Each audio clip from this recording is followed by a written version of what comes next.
ਸਾਡੀ ਅੱਜ ਦੀ ਕਹਾਣੀ ਹੈ ਸਾਹ ਦੀ ਕੀਮਤ।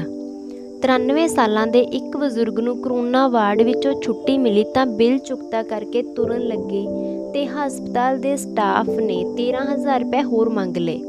ਇਹ ਰਕਮ ਕਿਸੇ ਕਾਰਨ ਬਿੱਲ ਵਿੱਚੋਂ ਜੁੜਨੋਂ ਰਹਿ ਗਈ ਸੀ। ਪੁੱਛਣ ਤੇ ਉਹਨੂੰ ਦੱਸਿਆ ਗਿਆ ਕਿ ਇਹ ਇੱਕ ਦਿਨ ਦੀ ਆਕਸੀਜਨ ਦਾ ਬਿੱਲ ਹੈ। ਇਹ ਸੁਣ ਕੇ ਬਜ਼ੁਰਗ ਜ਼ੋਰੋ ਜ਼ੋਰ ਰੋਣ ਲੱਗ ਪਿਆ।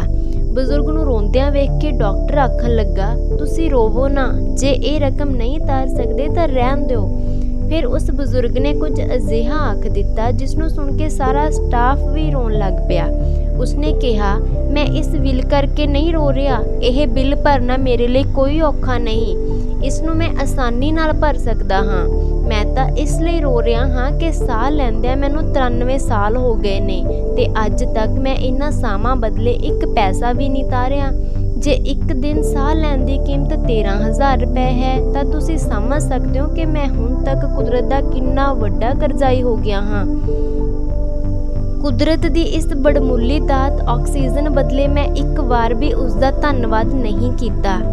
ਦੋਸਤੋ, ਇਹ ਸੰਸਾਰ ਕੁਦਰਤ ਦੀ ਖੇਡ ਹੈ। ਸਾਡਾ ਸਰੀਰ ਅਤੇ ਸਾਡਾ ਇੱਕ ਸਾਹ ਬਹੁਤ ਕੀਮਤੀ ਹੈ। ਅਸੀਂ ਕੁਦਰਤ ਦਾ ਧੰਨਵਾਦ ਉਸ ਨਾਲ ਕੋਈ ਛੇੜਛਾੜ ਕੀਤੇ ਬਗੈਰ ਉਸ ਨੂੰ ਸਾਫ਼ ਸੁਥਰਾ ਰੱਖ ਕੇ ਕਰ ਸਕਦੇ ਹਾਂ। ਹਰ ਪਲ ਕੁਦਰਤ ਨਾਲ ਇੱਕਮਿਕ ਹੋ ਕੇ ਰਹੋ। ਉਸ ਦੀਆਂ ਦਾਤਾਂ ਬਦਲੇ ਉਸ ਦਾ ਧੰਨਵਾਦ ਕਰੋ ਤੇ ਸਵਾਸ ਉਸ ਨੂੰ ਚੇਤੇ ਕਰਦੇ ਰਹੋ। ਦਰਖਤਾਂ ਨੂੰ ਸੰਭਾਲੋ ਤਾਂ ਕਿ ਸਾਹ ਨੇ ਜਿਹੜੇ ਉਹ ਸੌਖੇ ਰਹਿਣ। ਧੰਨਵਾਦ।